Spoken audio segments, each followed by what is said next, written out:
What do you do when they lie about you?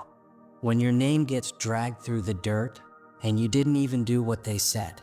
What do you do when you feel like the world believes the wrong version of your story? Psalm 7 is not just poetry. It's a cry, a fire, a plea from the depths of someone falsely accused. David wrote this when he was being slandered, chased, hunted, and hated, all because of lies. And maybe right now, that's you. Maybe your heart is exhausted from defending yourself. Maybe you're tired of being misunderstood. Psalm 7 is for the innocent, for the falsely accused, for the one who says, God, you know the truth. Please defend me. Verse 1. O Lord my God, in thee do I put my trust. Save me from all them that persecute me and deliver me. David doesn't start this psalm with strength. He doesn't lead with confidence or composure. He begins with what feels like a cry from deep within, raw, trembling, real. Because this isn't just another prayer. This is a plea from a man under pressure. He's not being hunted with swords and spears. He's being hunted with lies, with whispers, with words designed to destroy his name and steal his peace. They're spreading false accusations, twisting truth into poison, turning people against him. And David is tired. One, not just from the fight, but from the weight of being misunderstood, misjudged, and misrepresented. But in the middle of that fire, look at what he says. O Lord my God, in thee do I put my trust. Not in people, not in his own reputation, not in arguments or evidence or public opinion, but in God.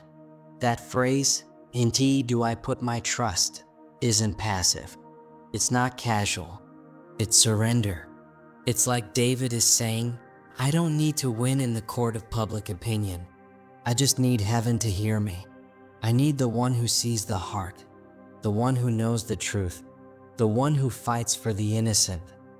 And that's what makes this verse so powerful, because sometimes the best defense is not fighting back. It's trusting forward.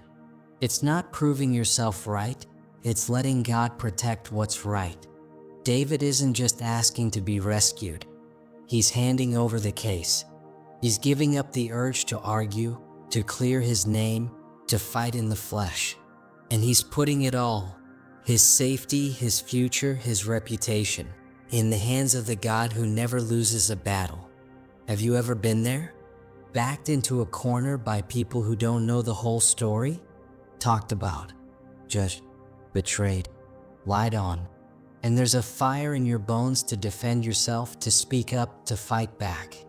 But there's also a whisper calling you to trust, to release, to take your hands off the situation so God can put his on it.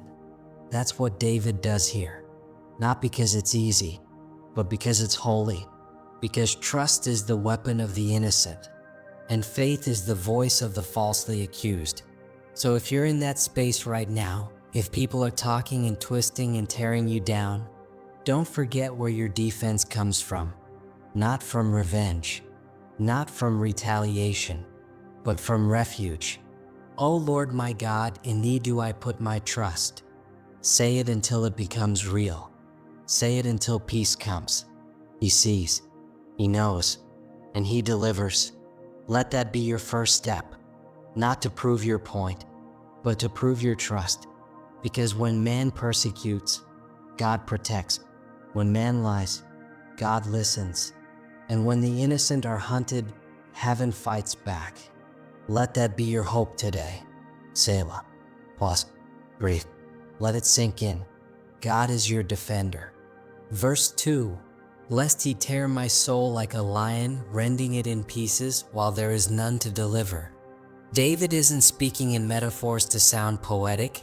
He's describing what it feels like to be falsely accused, slandered, and hunted by those who once walked with him.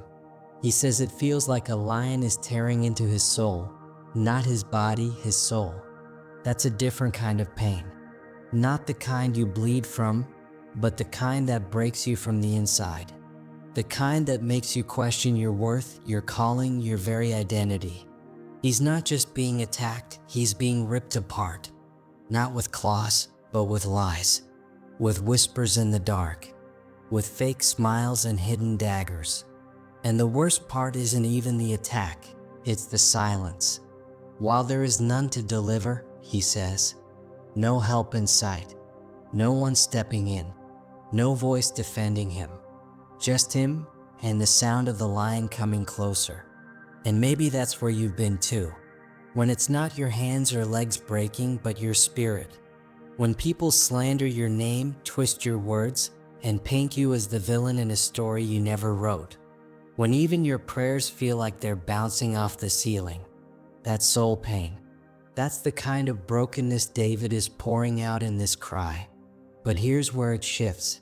Because even though he's describing the lion, he's not surrendering to it. He's crying out to someone greater. He's lifting his soul to the one who can deliver, even when no one else will. You see, David knows something about lions. He's faced one before. As a shepherd, he fought real lions. And he didn't win with his strength. He won because God gave him the power to strike back. And now, once again, he's under attack, not by a wild animal, but by wild accusations. And again, he knows who to run to. The lion may roar, but the Lion of Judah roars louder. The enemy may come with teeth and claws, but your defender comes with fire in his eyes, with justice in his hands, with mercy for the broken and vengeance for the falsely accused. David isn't giving up, he's giving it to God. He's saying, if you don't save me, no one will, but I believe you can. So if you're in that place, torn up inside, falsely labeled, silently suffering, remember, you're not alone. You're not without a deliverer. You're not defenseless. Cry out. Let the Lion of Judah fight for you. Because the ones who seek to tear your soul, they will face a roar far more powerful than their slander. And that roar will bring justice, healing, and peace. Don't lose hope. The silence is not the end. The lion is coming. Verse 3. O Lord my God, if I have done this, if there be iniquity in my hands. This is the moment where David steps into the fire, not the fire of accusation, but the fire of self-examination. He's been wrongly accused, his name dragged through the mud, lies echoing louder than truth. And yet, instead of lashing out, instead of defending himself with pride and rage, he pauses. And in that sacred pause, he does something almost no one does anymore. He says, God, if I'm the one who's wrong, show me. What kind of heart does it take to say that? To look heaven in the eye and say, before I ask for justice, examine me first. That's not weakness. That's courage. That's integrity. That's spiritual strength. Because it's easy to call out someone else's sins. It's easy to say, they lied, they hurt me, they betrayed me. But David lays himself bare before the judge of all creation and whispers, if my hands are dirty, if there's iniquity in me, uncover it. You feel the rawness in that? The weight? He's not hiding behind titles or reputation. He's not arguing, I'm a king, I'm anointed, I'm a man after God's heart. No, he kneels. He opens his hands, and he lets God look. That's not just vulnerability, that's reverence. That's the kind of humility that invites healing. Because when you stop defending your ego, God starts defending your soul. And maybe you've been there too. Falsely accused, misunderstood, people spreading lies about you.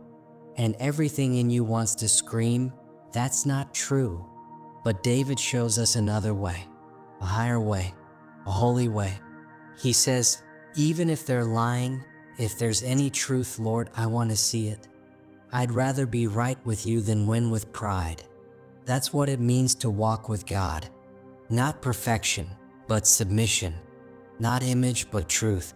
Not fighting for reputation, but surrendering to refinement. Because let's be honest, how often do we do this? How often, when accused, do we say, Lord, search me? Most of us rush to defend ourselves, to correct the narrative, to fix our image in front of others. But David doesn't rush to the crowd. He runs to the throne. And he says, "Judge me, God. And if I'm guilty, I surrender." That's a different kind of strength. The strength to be searched. The strength to say, "I could be wrong." That's the posture that opens the door to real growth. That's what God can work with, because God resists the proud, but gives grace to the humble. And maybe you've been attacked. Maybe people have said things that cut deep. Maybe you're carrying wounds that came from false words. But before you pick up your sword, before you fight for justice, take a page from David's heart and say, "Lord, if I've done this, if I've sinned, if my hands aren't clean, show me." That prayer will change everything, because it humbles you before God. It protects your heart from bitterness, and it invites heaven to fight for you. Sometimes being right isn't the goal. Being righteous is, and righteousness begins with surrender.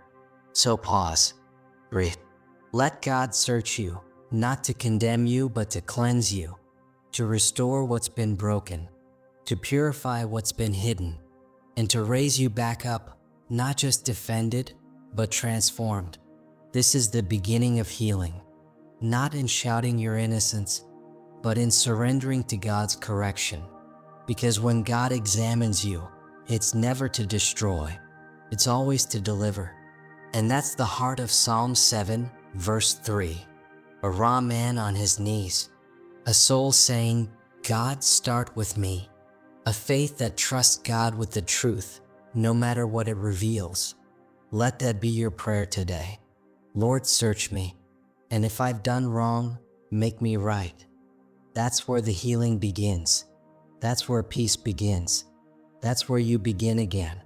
Amen. Verse 4. If I have rewarded evil unto him that was at peace with me, yea, I have delivered him that without cause is mine enemy.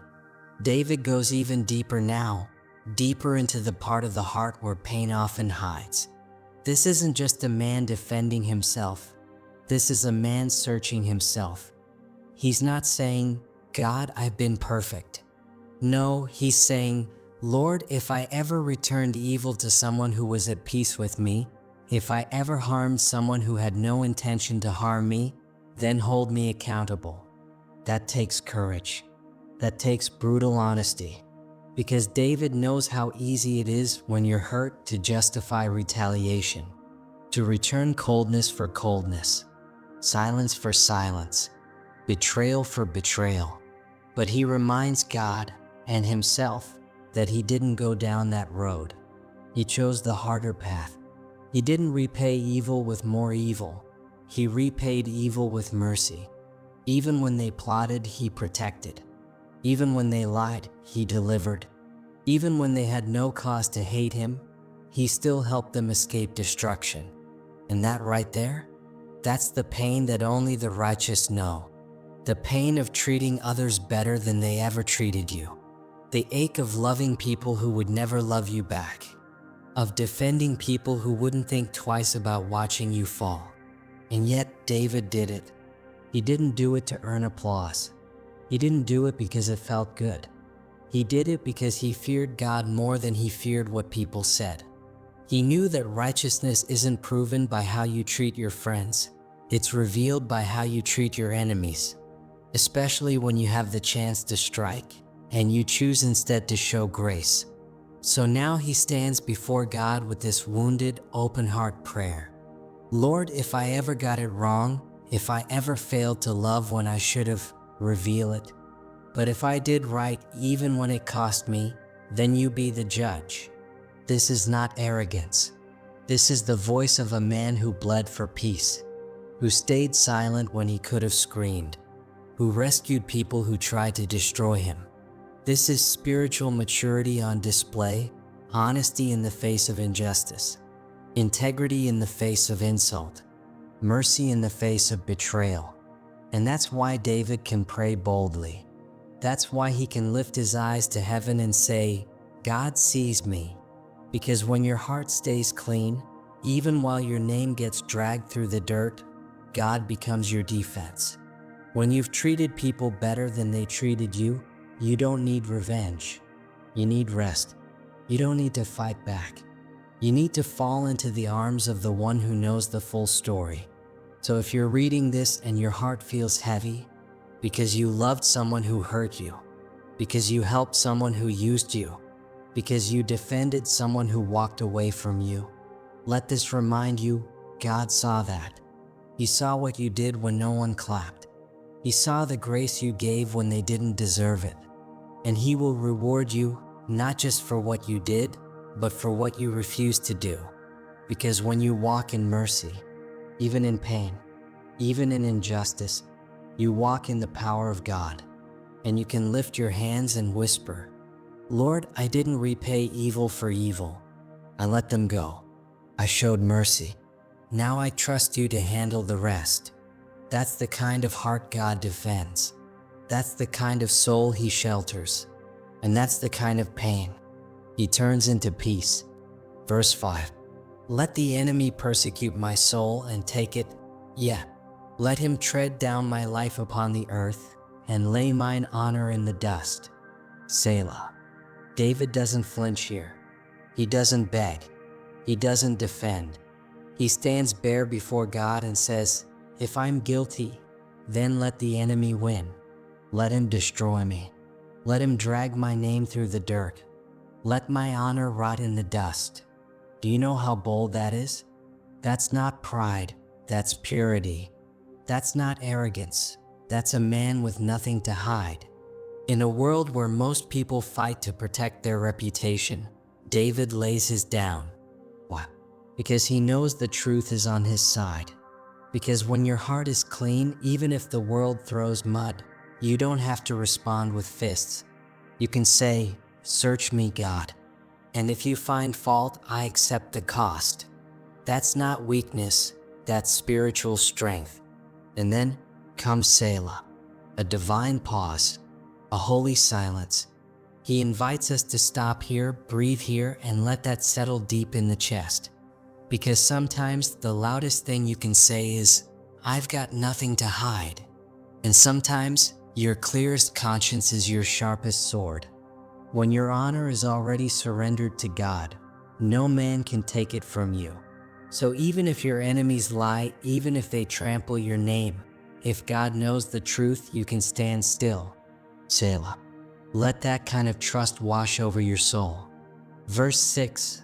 Arise, O Lord, in thine anger. Lift up thyself because of the rage of mine enemies, and awake for me to the judgment that thou hast commanded. There comes a point when being quiet just hurts too much. When you've cried, waited, forgave, stayed silent through the slander, turned the other cheek until your heart ran out of cheeks to turn, and you still tried to stay righteous. But now the storm is too loud. The enemies aren't just plotting, they're roaring, and the pain has a pulse. That's where David is, broken, bruised, but still breathing. He doesn't take matters into his own hands, he takes them to the highest court in the heavens. And this isn't a whisper anymore, this is a war cry in prayer. Arise, O Lord, in your anger. It's not about David's revenge. It's not about ego. This is justice, divine, perfect, holy justice. Because David knows God is not indifferent. He's not asleep while injustice multiplies. He's not silent forever while the wicked dance over the innocent. And David is saying, God, I know you've seen this, but now I need you to stand up. I need you to move. This isn't rage. It's holy desperation. It's what happens when the soul has been pushed to its limit, and all that's left is trust with fire.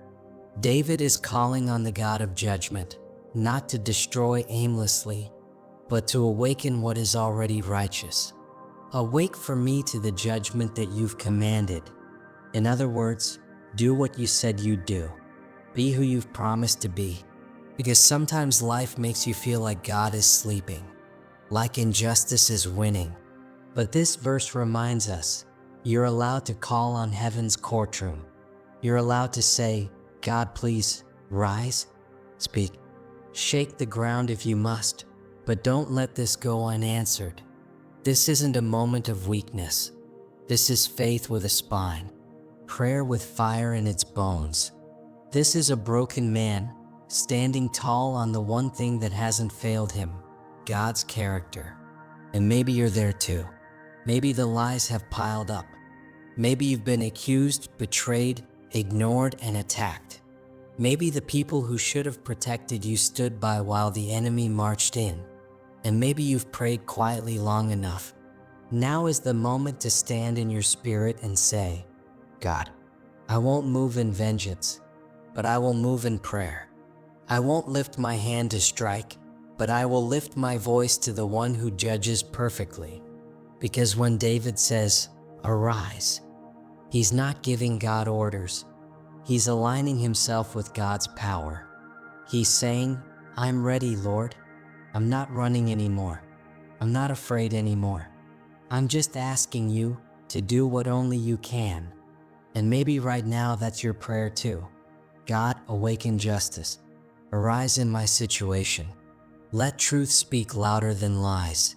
Let mercy triumph over judgment, but let righteousness not be silent. This is not just a verse. It's a spiritual roar.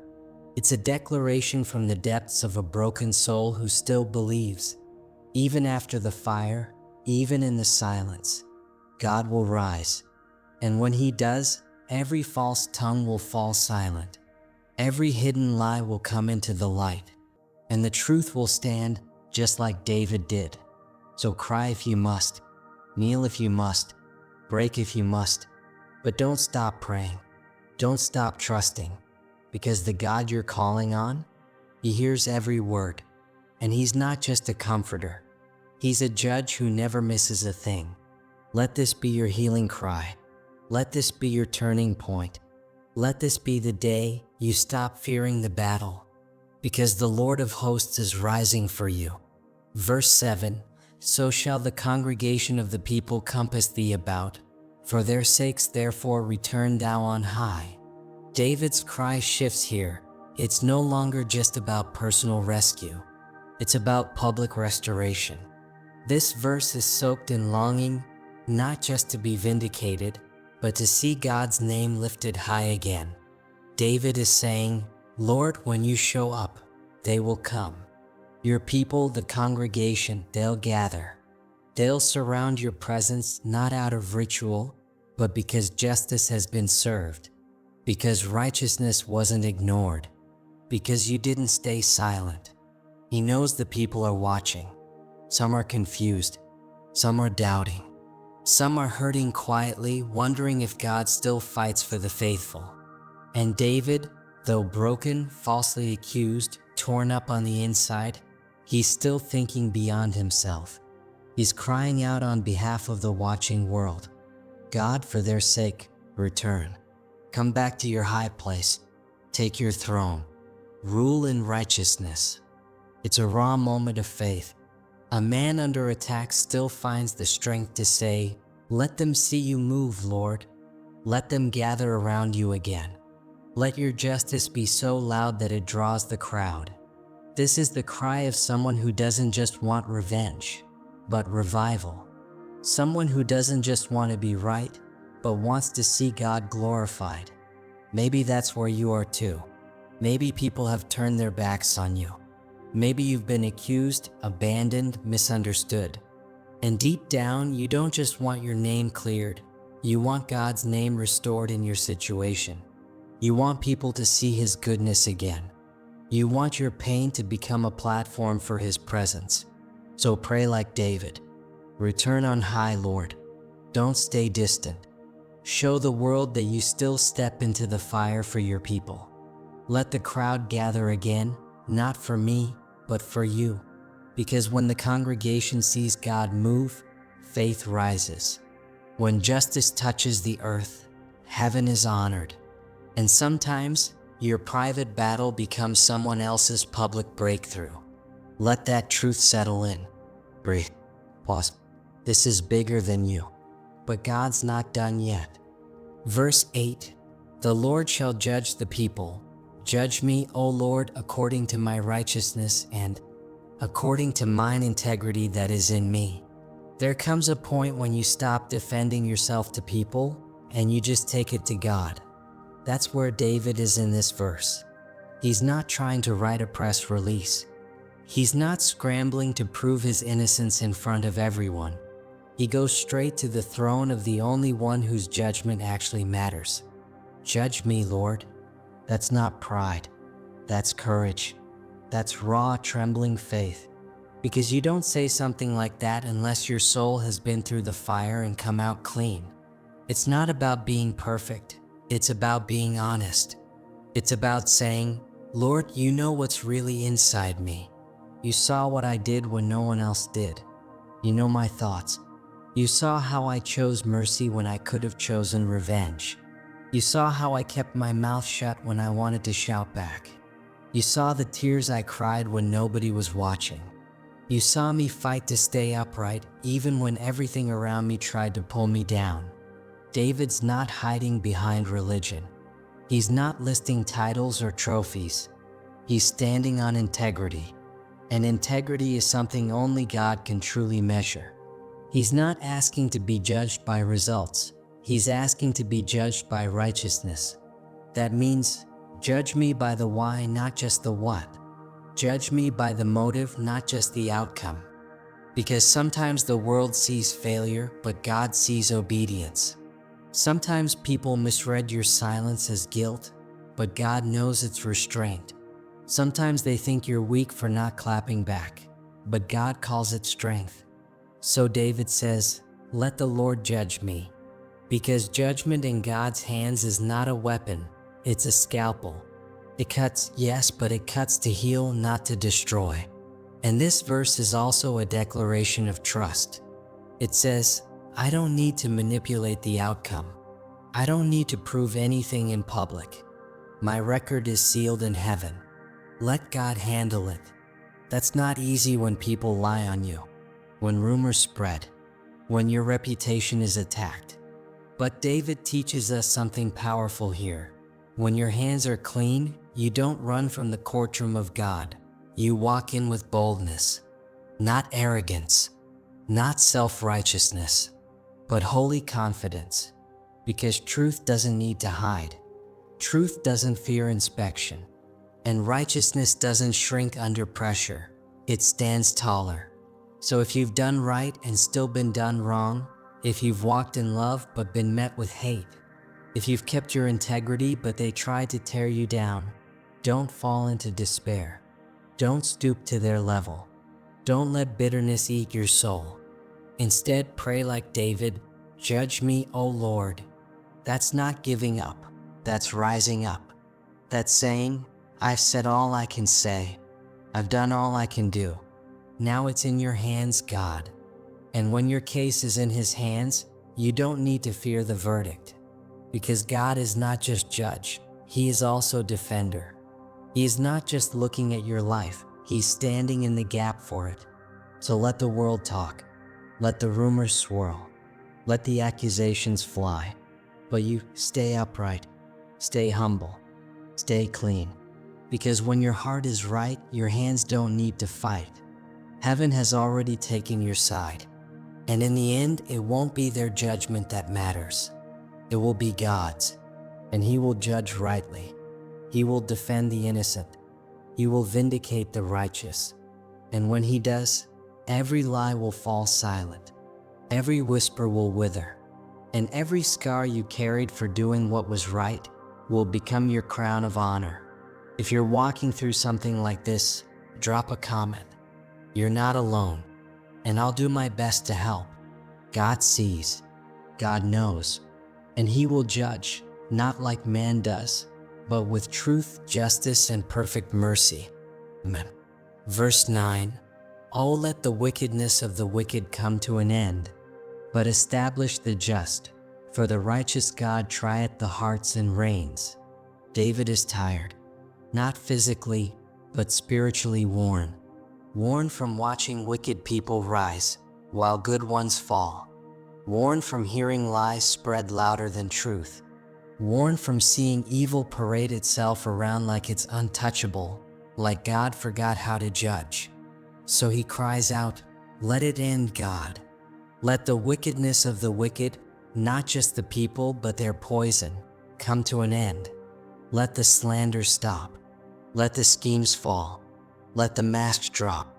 It's not a cry for revenge, it's a cry for justice. Because there comes a moment when your soul can't take another betrayal. When your heart pleads not for payback, but for peace. And David doesn't stop at "end them." He says, "Establish the just. Uphold the good. Strengthen the honest. Don't just destroy what's wrong, build what's right." Because this isn't just about punishment, it's about restoration. He knows that God isn't just a destroyer of evil, he's a defender of integrity. And then David says something powerful. "For the righteous God trieth the hearts and reins." That means God looks deeper. He doesn't judge based on who shouts the loudest. He doesn't scroll your timeline to decide if you're worthy. He searches the hearts and reins. The reins were considered the seat of emotion and thought. In other words, God sees what no one else sees. He sees the thoughts you never said, the tears you cried behind closed doors, the motives behind your silence, the fight you held back, the mercy you showed when no one applauded. And that's what gives David hope. Because when people lie about you, God still knows the truth. When the crowd turns on you, God still knows your heart. When you're too exhausted to defend yourself, God defends the real you. So if you've ever been falsely accused, if you've ever watched injustice win, if you've ever felt like the world cheers for the wicked and forgets the faithful, this verse is for you. David's saying, "God, don't just stop their wickedness. Lift up the ones still trying to live right. Establish us. Hold us up. Not because we're perfect, but because we're trying. Because we're clinging to you in a world that celebrates everything but you." And friend, if that's where you are right now, hold this truth close. God is not blind to your pain. He sees the inside. He knows your intentions. And He will establish you even when it feels like the ground is shaking. The wickedness will end. The righteous will rise. Because God sees what others miss. And in His time, He makes all things right. Let this verse be your quiet strength tonight. Not a shout, but a whisper of faith. Not a fight, but a foundation. Because when God establishes you, no one can tear you down. If this speaks to your spirit, if you're walking through injustice and still holding on to God, drop a comment. I'll do my best to pray for you. You're not alone in this journey. Keep trusting. Keep walking. God's justice sees far deeper than the world ever could. Verse 10. "My defense is of God, which saveth the upright in heart." There comes a point where you're too tired to explain yourself, too broken to keep fighting in your own strength. When people twist your words, when lies spread faster than truth, when your name is dragged through places you never even walked into, what do? David was there. He had every reason to retaliate, to call on people, to lean on status or reputation. But he didn't. He made a choice, a painful, powerful choice. He said, "My defense is of God," not his talent, not his army, not even his right to be understood, just God. And that declaration, so simple yet so mighty, becomes the turning point. Because when you've done everything right and still feel wronged, there's a peace that comes when you stop trying to be your own lawyer and let heaven take the case. But here's the key: He saveth the upright in heart. That's not perfection.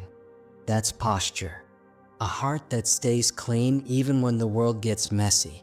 A heart that doesn't bend to bitterness, doesn't give in to vengeance. That's what God honors. That's who He steps in for. Because when your defense is divine, your enemies may still shout, but they'll never shake what God protects. You don't have to manipulate the outcome. You don't have to prove your worth through fear or force. Just stay upright. Keep your heart right. even when it hurts, even when it costs you your pride. Because God's salvation is not for the schemer, it's for the sincere. So if you're in that place, if you're weary of fighting battles you never asked for, if you've been misunderstood, misjudged, misused, pause right now. Breathe. Let this settle in your soul. Your defense is not in the hands of people. Your defense is God. And the God who sees your heart will step into the story in ways no one expects. He will protect you, preserve you, and in time, He will prove you. Not because you fought harder, but because you trusted deeper. Hold on. Stay clean. Stay still. The defender is near. Verse 11. God judgeth the righteous, and God is angry with the wicked every day. There's something sobering in these words. Something we don't hear much anymore. Not in churches trying to stay trendy. Not in a world that's comfortable with sin as long as it's disguised in success or wrapped in charm. But David doesn't soften the truth, he brings it raw and clear.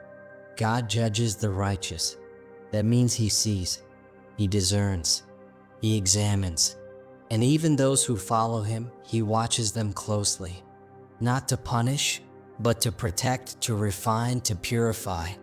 But then comes the second part.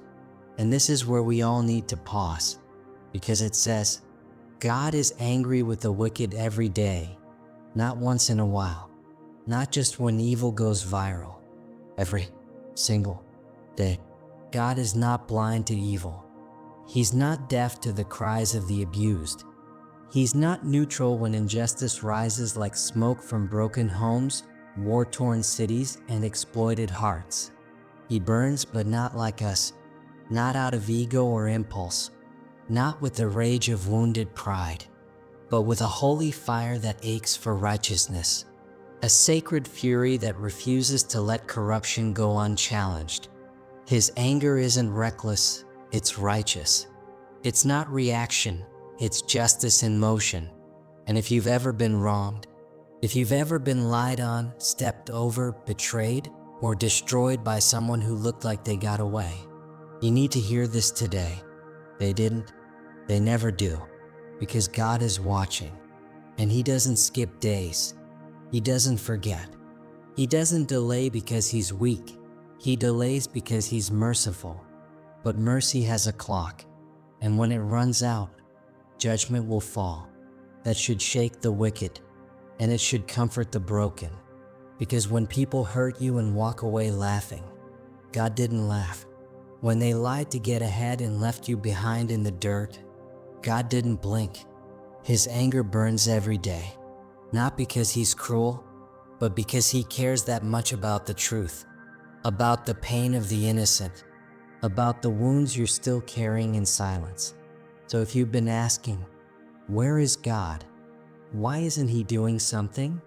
Why does it feel like evil is winning? Let verse 11 answer you deep in your bones. Yes, He's judging, He's grieving, He's angry. And His anger is not idle, it's building. Not like a ticking bomb, but like a rising tide, measured, patient, unstoppable.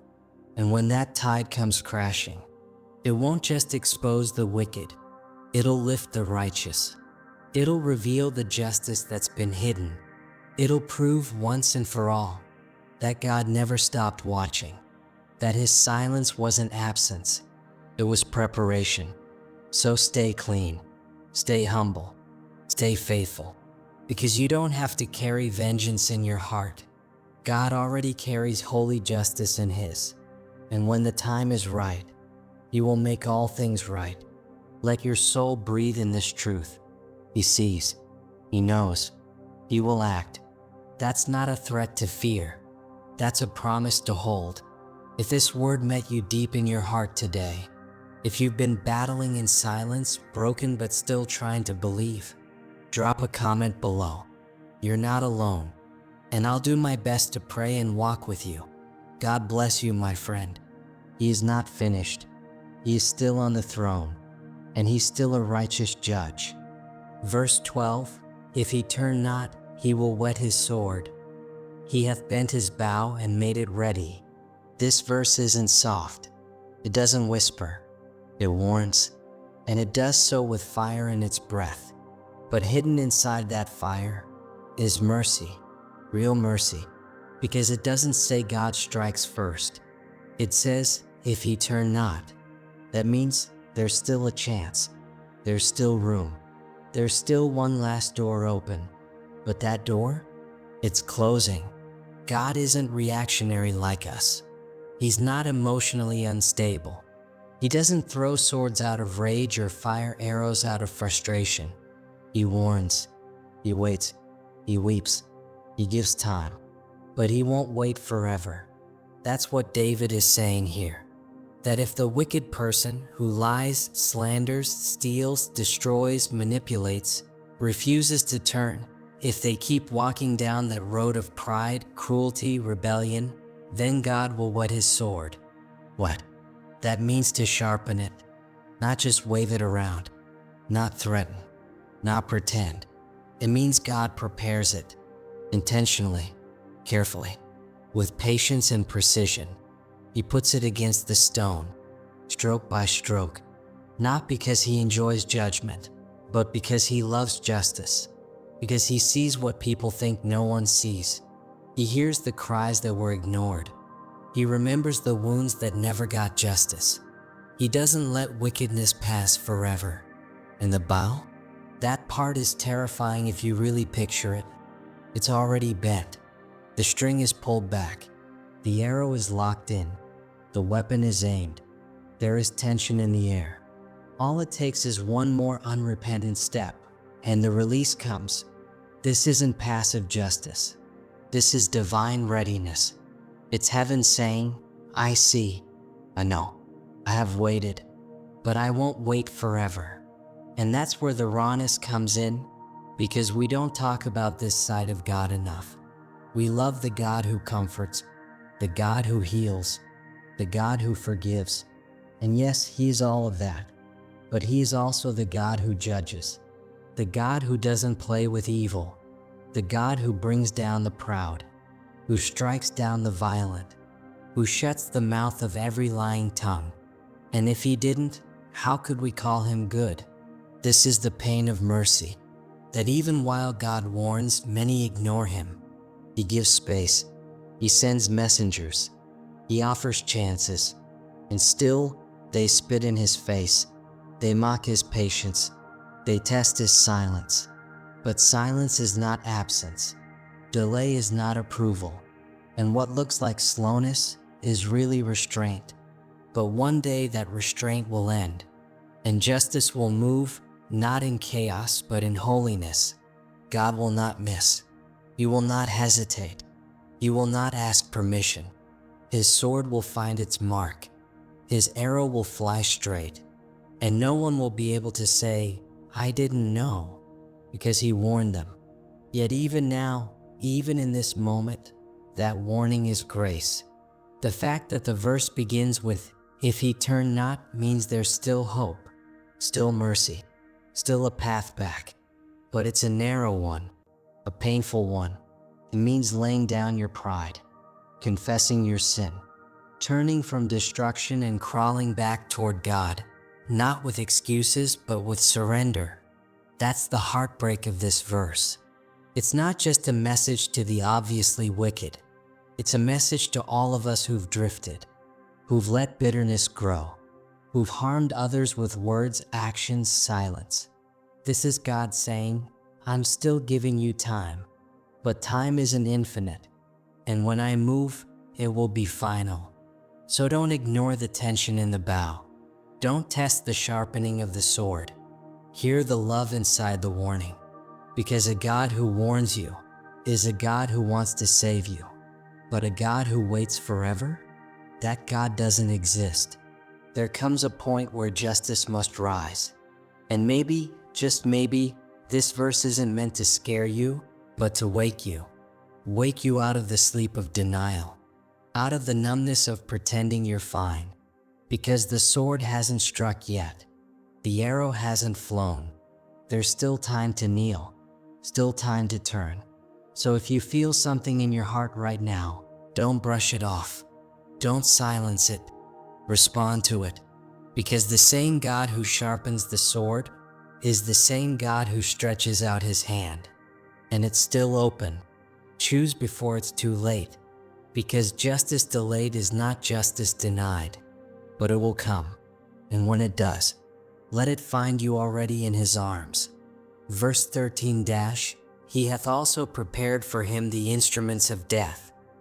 He ordaineth his arrows against the persecutors. There comes a point where mercy pauses and justice stands up. And in this verse, we see a side of God that many don't want to talk about, but it's real, it's raw, and it matters. Because verse 13 is not soft. It's not symbolic comfort. It's divine confrontation. It's what happens when verse 12's warning is ignored, when the wicked laugh at the patience of God, when they mistake his delay for weakness. That's when God, yes, the same God who is slow to anger and abounding in mercy, starts preparing his instruments of death. Not out of rage like a man, but from holiness like a king. Let that sink in. He prepares, not reacts, not explodes. He prepares. That means the judgment is not chaotic.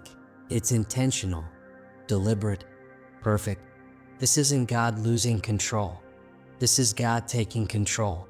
He ordains his arrows. That word ordaineth, it's not casual. It means he assigns them, appoints them. Like a warrior sharpening his arrow for a specific enemy, God's judgment is not a random storm. It's a precise strike.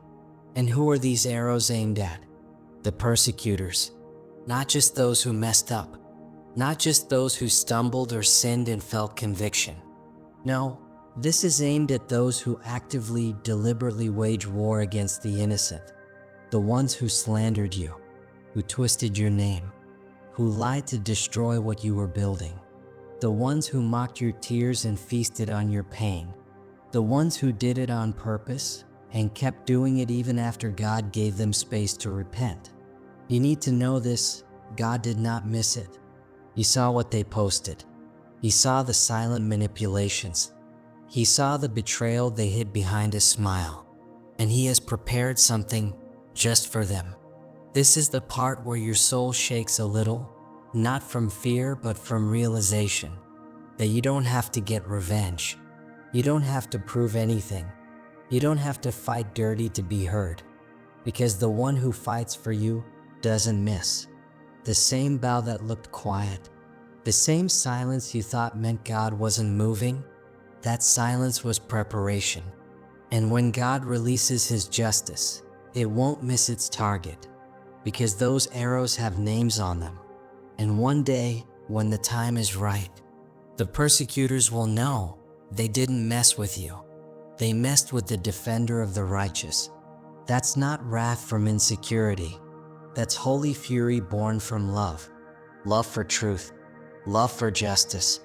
Love for the ones who were torn apart in secret rooms by loud lies. So if you're standing there, tired of being misrepresented, tired of watching evil win, tired of praying and not seeing fire fall yet, don't give up. God is not done.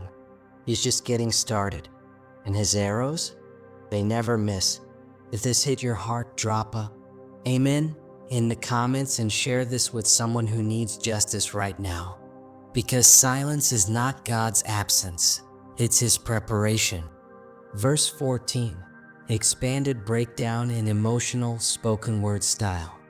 Behold, he travelleth with iniquity, and hath conceived mischief, and brought forth falsehood. This is not just poetry. This is the diagnosis of a broken soul. David paints a raw image here. The wicked man is not just doing evil, he's pregnant with it. That's the word, traveling. Like labor pains. Sin doesn't begin outside, it begins inside. In the secret places, in the thoughts no one else sees, in the silent agreements we make with darkness when no one's watching. It starts with iniquity. He travelleth with it, meaning he carries it like a mother carries a child. He nourishes the wrong. He feeds the bitterness. He protects the lie. He shelters the grudge. He keeps thinking about that offense, that revenge, that desire. And the longer he holds on to it, the more it grows. It starts as a thought, then becomes a plan, then becomes a habit, then becomes who he is. Next, the scripture says he conceived mischief. Like a seed planted in corrupted soil, it takes root. Mischief doesn't stay hidden. It matures. It stretches out. It invades his speech, his actions, his choices. This is no accident. He chose this path. He embraced deception. He let the enemy whisper into his spirit, and instead of resisting, he made room for it. He gave it a womb. He conceived destruction in his own soul. And what was born from it? Falsehood, lies, manipulation, twisting the truth, public slander, private betrayal, false accusations, secret plots. It always ends there because sin can't give birth to truth. What you carry inside eventually comes out, and when you carry wickedness, what's born is nothing but poison. The dangerous part is this: it starts so quietly. No one notices the first seed. No one sees the private thoughts, the secret bitterness, the passive-aggressive whispers. But God does. He sees the pregnancy of iniquity long before the falsehood is born. He sees what's growing in the spirit of the wicked man. And David is warning us here. Wickedness is a process. It doesn't show up fully grown. It grows inside someone. And that means if you don't stop it early, if you don't confront it while it's still a thought, it will give birth to something you can't control. It may start by hurting others, but it always ends by destroying the one who gave it life. So let me ask you this with all honesty. What are you carrying inside right now? What are you secretly feeding? Because sin is never still. It's always moving, always maturing. And one day, what you've been holding inside will come out. And it won't be silent. It won't be small. It will cry like a newborn, but kill like a sword. But there is hope, because you can abort the cycle. You can lay it down before God and say, Lord, this thing I've been carrying, it's not from you. Take it from me before it gives birth. That's why the cross matters. Jesus didn't come to condemn the one carrying sin. He came to free them before it devours their soul. This is your moment to be honest. If you're going through something personal, drop a comment. I'll do my best to help. You're not alone in this. Even if the lie has already been born, God can break it. Even if the mischief has already grown legs, God can stop it. Even if you feel too far gone, He can still rescue you. Because where sin is a pregnancy of destruction, grace is the birth of redemption. And no matter how dark it got, God is still a midwife of miracles. He delivers the soul before it collapses. He reaches into the pain and says, I see what you almost gave birth to, but I'm not finished with you yet. That's the God we serve. One who doesn't just see the falsehood, He restores the truth. He doesn't just watch us break, He rebuilds us better. So pause right here. Take a breath.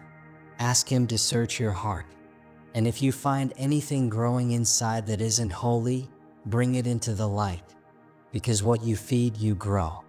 But what you surrender, He can redeem. Share this message with someone who's on the edge. Subscribe for more if this spoke to your heart. And never forget, God doesn't just expose sin. He heals the sinner, one heartbeat at a time.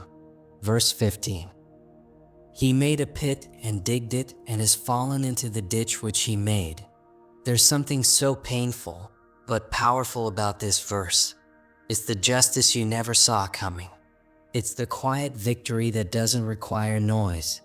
At first, it doesn't feel like justice. It feels like betrayal. It feels like you're the one sinking while they build deeper pits behind your back.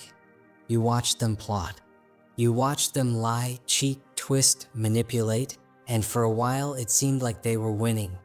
Digging deeper, wider, bolder.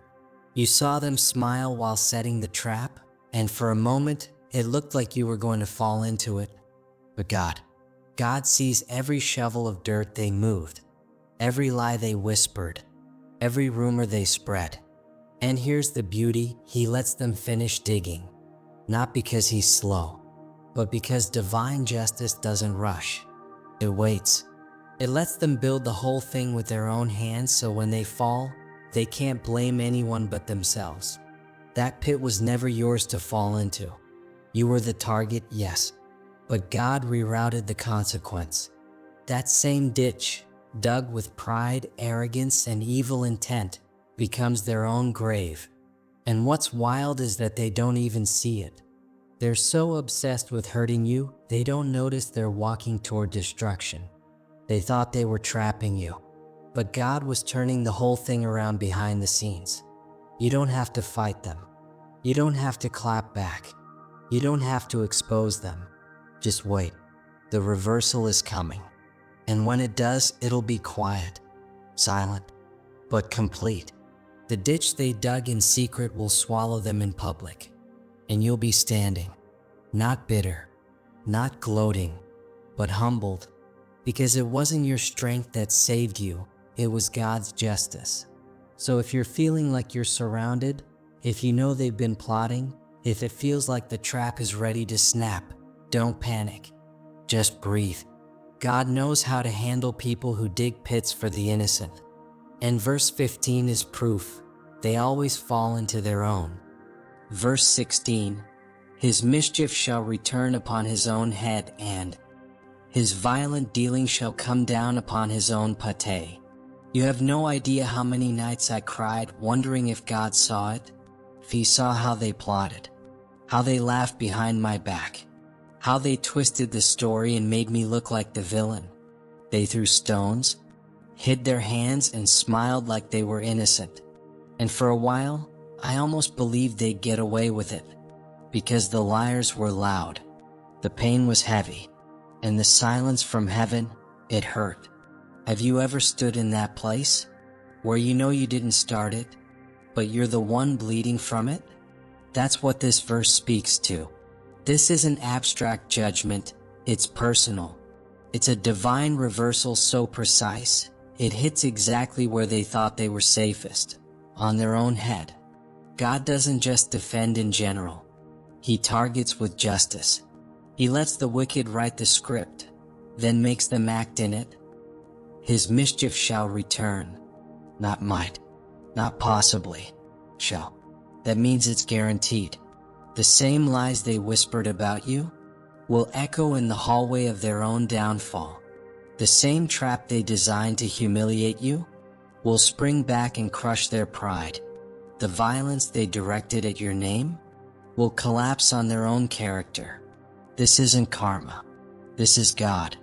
This is holy judgment. This is the moment when God says, enough. When He takes the sword from your hands and says, I'll handle this. You don't need to clap back. You don't need to defend yourself in every room. You don't need to lose sleep crafting the perfect response. Let God write the ending. Because His justice is not just poetic, it's personal. He sees who did what. He remembers the conversations you weren't invited to. He heard the lies before you did. And He saw your tears when no one else was watching. So now, the boomerang turns. The arrow they fired in secret reverses course midair and hits the one who released it. That's why the Bible says, no weapon formed against you shall prosper. It doesn't say they won't form it. It just says they won't win with it. Because the God who sees in secret reveals in public. The mischief, the malice, the manipulation, it will return. Not just back to the sender, but right on their own head. This isn't revenge. This is restoration. This is God restoring your name without you saying a word. This is God showing the world that truth doesn't need to shout.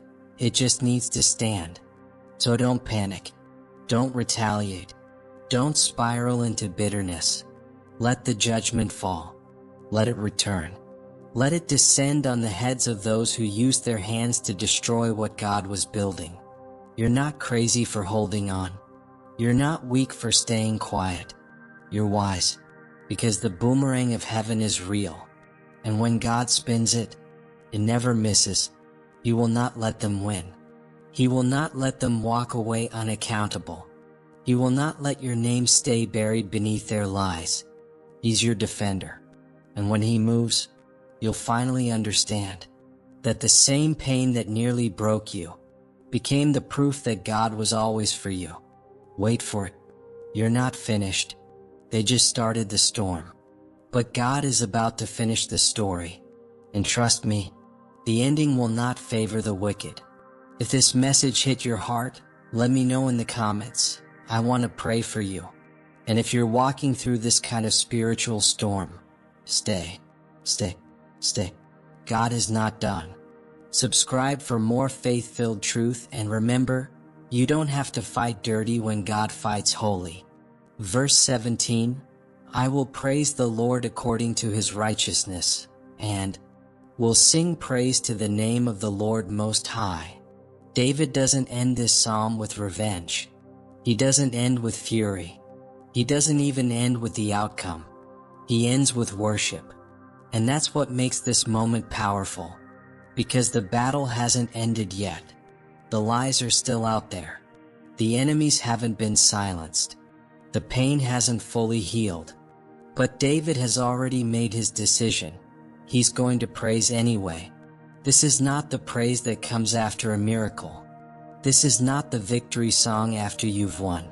This is the praise of someone who's still bleeding, still waiting, still misunderstood, still falsely accused, but still believes. It's the kind of praise that makes no sense to man, but touches the heart of God. David says, I will praise the Lord according to his righteousness, not according to how I feel, not according to what I see, not according to whether justice showed up yet, but according to God's character. Because even if the world feels upside down, God is still right. He's still holy. He's still just. And he's still worthy of worship. Sometimes the most powerful thing you can do in the storm is sing. Not because the pain is gone, but because God is still good. That's not weakness. That's not denial. That's faith. Raw, broken, humble faith that says, even if you don't move yet, I still know you. I still trust you. I still praise you. And David doesn't just praise generally. He praises the name of the Lord Most High. He lifts his voice to the throne, to the one who sits above every court, above every lie, above every enemy, above every pain. Because when you know who God is, you stop needing to see the outcome. You realize that his presence is the answer. This is your turning point. Not when they apologize. Not when they get exposed. Not when the world finally sees your side. But when you look up, in your pain, in your confusion, in your silence, and you praise anyway. Because praise is how you rise. Praise is how you remember. Praise is how you fight without lifting a fist. Worship is warfare for the wounded. Praise is the song of the innocent still waiting on justice. And faith, real faith, is when you say, God, even before you fix it, I bless you. Even before you defend me, I trust you. Even before you come down, I lift you up. So today, end like David, not in defeat, not in bitterness, but in bold, broken, beautiful worship. Because the Lord Most High still reigns. And if he reigns, you're already safe. Even if the verdict hasn't come down yet. Even if the pain still lingers.